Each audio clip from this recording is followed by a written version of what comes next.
Good evening, ladies and gentlemen, and welcome to another fun-filled episode of The Other Side of the Ropes, the video column, talking about professional wrestling from a wrestler's point of view. And I'm your humble host, Red, aka Black Magic Shaka. And I'm going to do a little something different, but before I do that, on a solemn note, it is with a heavy heart that we lost an institution recently in professional wrestling here in the Philly scene. For those who do know, within the past decade, well, when I came in, we lost the likes of one Frank Talent, who was a grandfather figure to a lot of us who came up at the time. He was, when I broke in, he was on the athletic commission for Pennsylvania, and he was also a ring announcer. Very, very avid wrestling fan. And for those who've been through Philadelphia, they know who he is. But we lost him last week, the age of 75, and well, they just had the viewing and the funeral just recently. But well, definitely the end of an era. But on that note, I'm going to do something a little different here. I usually talk about wrestling and the independent scene and all that, and this time I'm gonna reintroduce myself, so to speak. Um, I uh, I broke in 1998. Prior to that was my first indie show, believe it or not, was in 1989. But rewind back to that, say about 5 years prior, about 1984 or 83 actually. My first taste of wrestling was I was in Girard College, and I first saw that when this was when Bob Backlund had just recently dropped the belt to the Iron Sheik in the WWF, and I started watching it right after the Sheik dropped it to Hogan. Um, that was the first bit of wrestling I got a taste of. About a year or so later, I got a taste of it again with the NWA. In fact, that's the first time I ever saw a diving headbutt from the top rope, and that was from the Barbarian. And ironically, I got to meet him, Sione, for anybody who remembers the Head Shrinkers.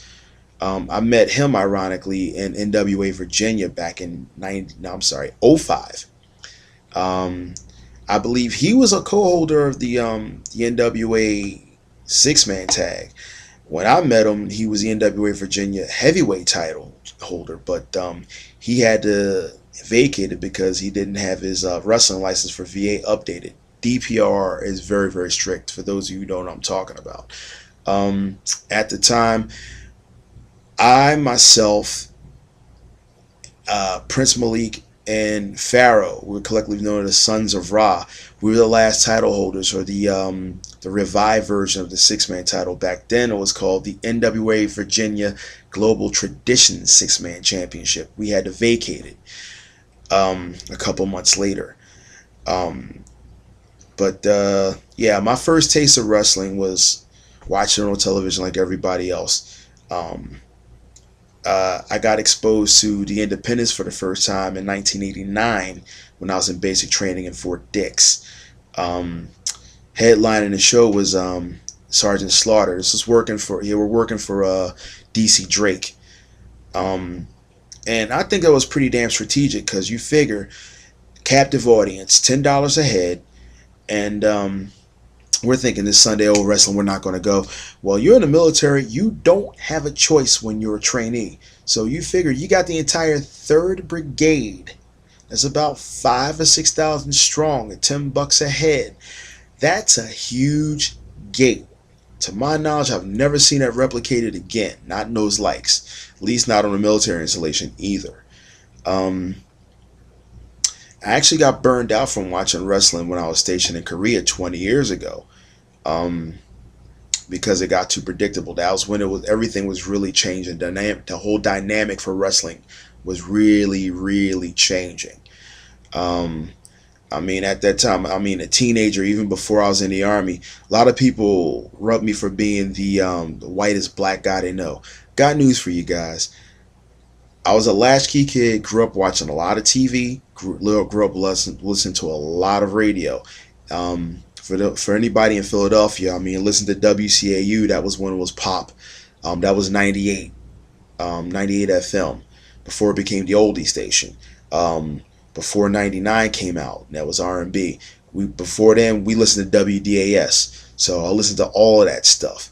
The metal stuff and everything, got a taste of that, but I didn't really get a real heavy dose until I got stationed in Korea. You know, I mean, listen to Metallica, listen to Slayer, Master of Puppets, South of Heaven, all that good stuff. But it really didn't turn around for me until after 1996, 97. That's when I got my real taste, got into the industrial goth scene, this KMFDM, and I stuck with that. When I broke in, that's what I stuck with. Everybody wanted me to do the whole witch doctor thing because I had the locks going down to my ears. At the time, I had the piercings and everything else, and they're thinking Papa Shango. I was like, no, we're not going there. We're not going there. My whole thing was I was actually doing, by the time I did the whole face paint with the Crimson Assassin, that was actually an homage to a couple of different influences with me.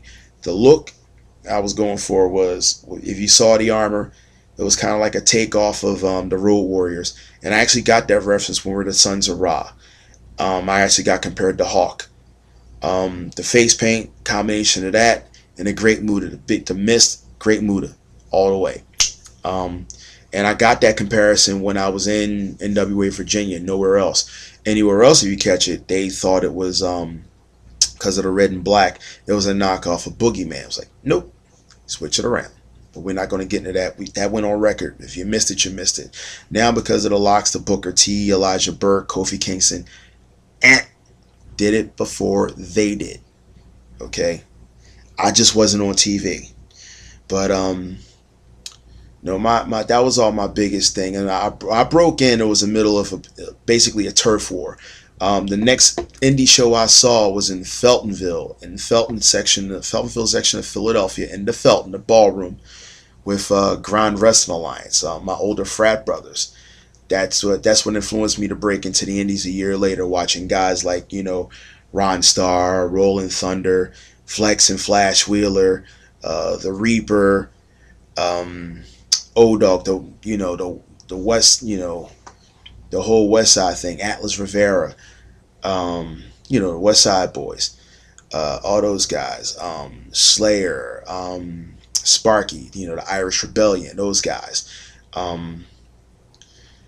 Yeah, that's the thing that had me breaking in. Like I said, by the time I broke in a year later, none of that existed anymore. It was a huge rift. Instead of just the Grand Wrestling Alliance, you had them. You had the Pennsylvania Wrestling Alliance that were tied in with the National Wrestling Alliance. You had Liberty All-Star Wrestling. A lot of those guys were going out west working for Triple WA, for Dino Sana. You know, it just got totally discombobulated. And after a couple of years of that whole thing, with the Philly scene getting broken down the way it did, that's when I learned, watching like shoot videos with like Magnum TA, you don't break into your home territory. And then I found out why, because I saw it for like the past 3 or 4 years. And that's when I started traveling. That's what you got to do. That's what you have to do. People might criticize me for, you know, like, oh, you're paying out of your pocket. The whole thing changed. It changed. I mean, people don't want to admit to this, but wrestling changed a lot, drastically. You know, I can go on and on with that. And I've said it before, and I'll probably say it more and more. You got guys, and I talked about this the last time, you know, road trips and field trips. I mean, if you got to go out to like Blue Ridge Summit, that's a 3-hour hike, you know, driving from Philly. It is. So technically, that in itself's a road trip, you know. Like I'm doing what I got to do this coming weekend. I'm going to tie in a promo with this. This is the ironic twist. Like I said, travel overseas out of pocket sometimes pays off, because this thing came from Britain, you know, the internet title. And like I said, I got charged to defend this when I was stateside. And this is being defended for the first time on American soil this Saturday in Britain. I mean, I'm sorry, a British title being defended in Vegas in a 3-way submissions only match with Hector Havoc and my boy, my co-host with Top Rope Radio, Johnny Logan, and we faced each other before. And nothing personal, guys. It's all business. We're all professional. At least Johnny and I are. But don't take the ass whipping personal. You know that it is what it is. You know, if I walk away with the title intact, okay, fine. If not, we come back and do it again. Go for a rematch. You know, either way. If it ain't me, guess what? Somebody's got to take care of his airfare and get the passport and defend it in Britain if he's got to. In my place, if I don't get it back from him between now and then. But on that note, I'm going to get out the shout outs. Naturally, like I said, to my boy Johnny Logan, Jesse Logan, his little brother, my bro, Jackson Daniels, the Southern Grizzly, the whole 38 Proof clan, D-Line down in DC, Garnett, you know who I'm talking about if you hear it, Massive Mike, Chuck the referee, E.L. Stanley, Xavier, should I say X-Man.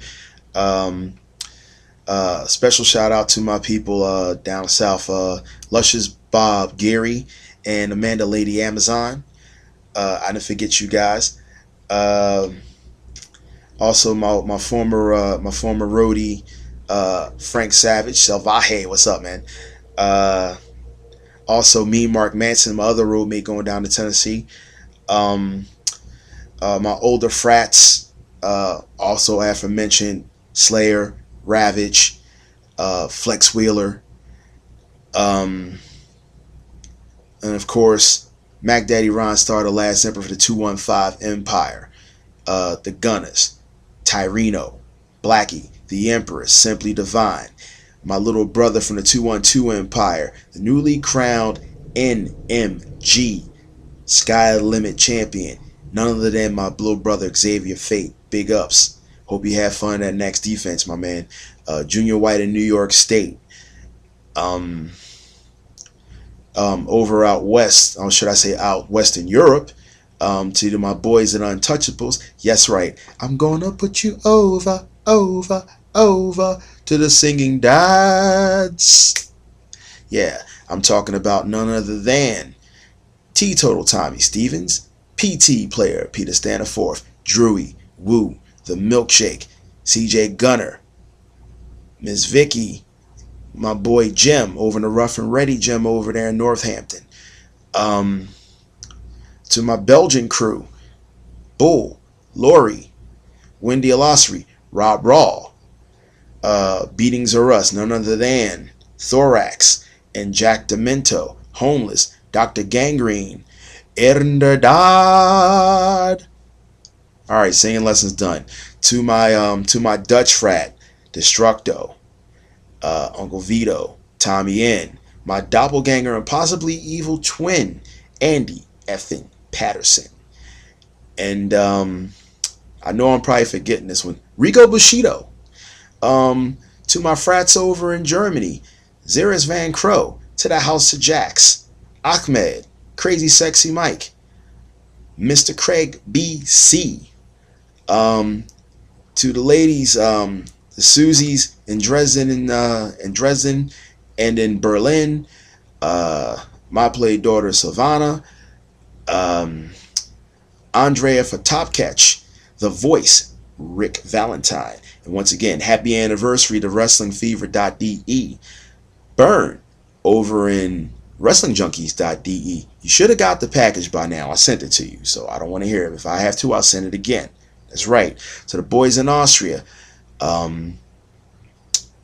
Kovac, Bad Bones, over in Finland, Starbuck. Big ups, guys. I heard about the new title range and the new switch, and you're going up against Fernando and Smash in Japan. Good luck, Starbuck. You got some good matches ahead of you, man. I hope to see you again in the near future. All you guys in Germany, ich liebe und vermisse dich. On that note, it's running a little bit long, but who cares? It's my column. It works that way. I'll take the consequences, but it's for a good cause. On that note, I'll see you guys in Vegas.